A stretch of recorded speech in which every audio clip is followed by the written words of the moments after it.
In the years after World War II, America was restless. Soldiers came home carrying the ghosts of war chaos, adrenaline, brotherhood, and found the quiet suburban life just couldn't compare. Many of these ex-servicemen felt lost, adrift in a world they no longer recognized.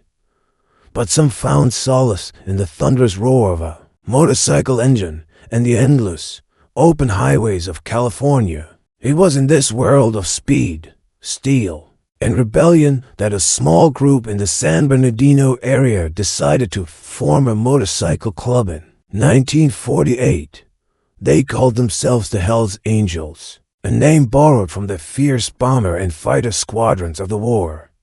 There wasn't one single founder, but early members like Otto Friedli were crucial in forging the club's identity. These men were rough around the edges, bonded by their shared combat experiences, a deep mistrust of authority, and an all-consuming love for riding, especially their Harley-Davidsons. They were outsiders, living by their own code.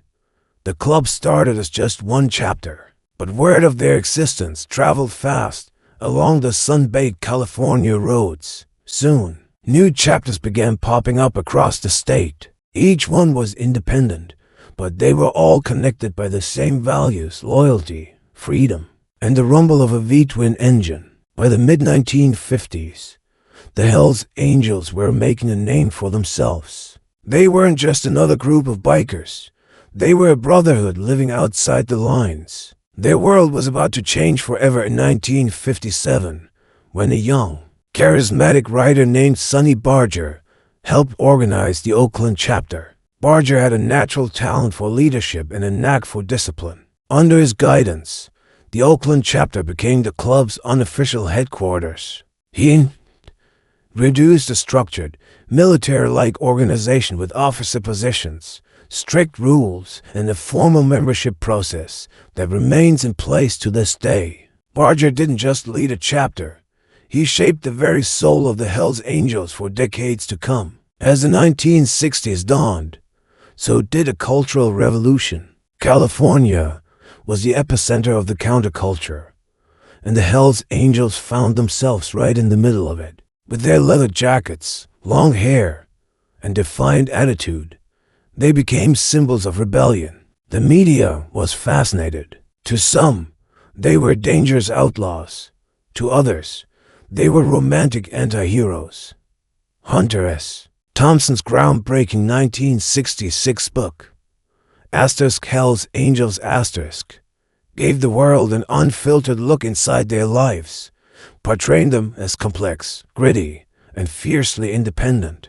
The book cemented their legendary status, making them iconic figures of the era. But the moment that would define the Angels in the public eye came in 1969. The Rolling Stones were hosting the Altamont Free Concert, a massive event meant to be a West Coast Woodstock. The Hells Angels were hired to provide security, a decision that would prove catastrophic. What was supposed to be a celebration of peace and music spiraled into chaos and violence. Near the stage, a young man named Meredith Hunter was tragically killed during a scuffle involving some angels. The incident was captured on film, and it sent shockwaves across the nation.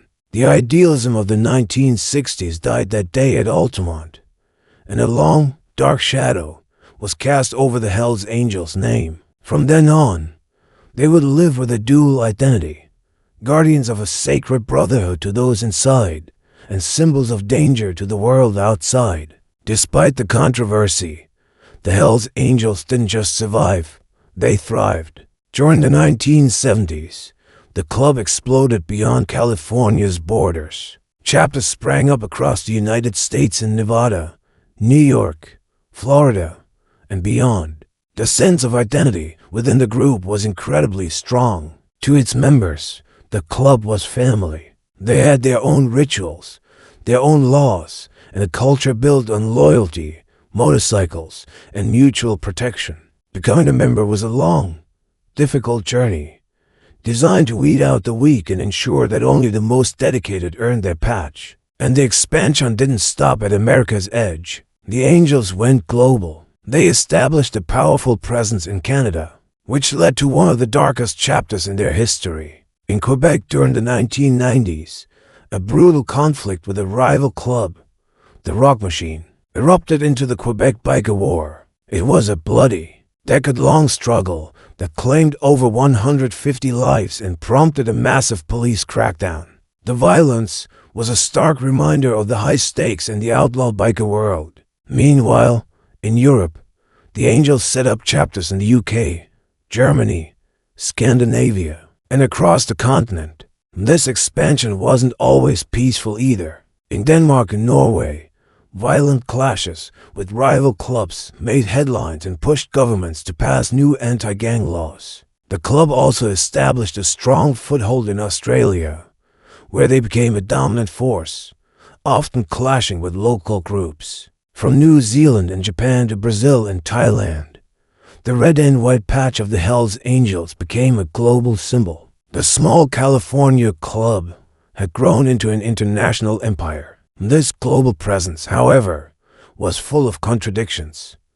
On one hand, you had chapters organizing charity rides, toy drives for children's hospitals, and fundraisers for veterans. The image of burly, tattooed bikers delivering Christmas gifts to kids became a surprising but common sight, showing a softer side to the club. But on the other hand, law enforcement agencies around the world consistently linked some members and chapters to serious criminal activities, including drug trafficking, weapons offenses, and organized violence.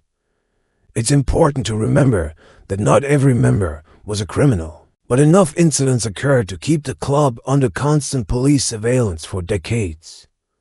But inside the club, one thing remained constant: loyalty. Members often described the Angels not as a club, but as a brotherhood, a bond deeper than friendship, a commitment for life. The rituals, the patches, the long road to full membership, all of it is designed to forge an unbreakable sense of belonging. This was a world outsiders could never fully understand, and honestly, the members preferred it that way. Their loyalty wasn't to society's laws, but to their brothers and the code of the club. As the years passed, the old guard began to fade. The original founders and early members grew old or passed away. Sonny Barger, the man who had steered the club for over half a century, died in 2022. His death marked the end of an era. Many of the pioneers who rode alongside him were already gone, their lives cut short by age, illness, or the hard road they chose to travel. Yet, the club they built endured. It continued to expand into new territories, attracting a new generation of riders drawn to its powerful mystique. Today, the Hells Angels Motorcycle Club exists in dozens of countries. Its iconic death head patch instantly recognizable worldwide. Public opinion is as divided as ever. Some see the club as the last bastion of true freedom, a symbol of rebellion against the conformist world. They see a tight-knit community that takes care of its own. Others see them through the lens of police reports and violent headlines, viewing them as a criminal organization. The truth, as it often is, lies somewhere in the middle. The Hells Angels are a complex mix of charity and crime, of deep brotherhood and brutal conflict. Their story is not a simple tale of heroes or villains. It is the story of a uniquely American creation that left a permanent mark on global culture. From the roar of post-war engines to highways all across the globe, the legend of the Hells Angels rides on. Thank you for watching. If you found this story fascinating, be sure to like, subscribe, and hit the notification bell for more deep dives into history's most compelling stories.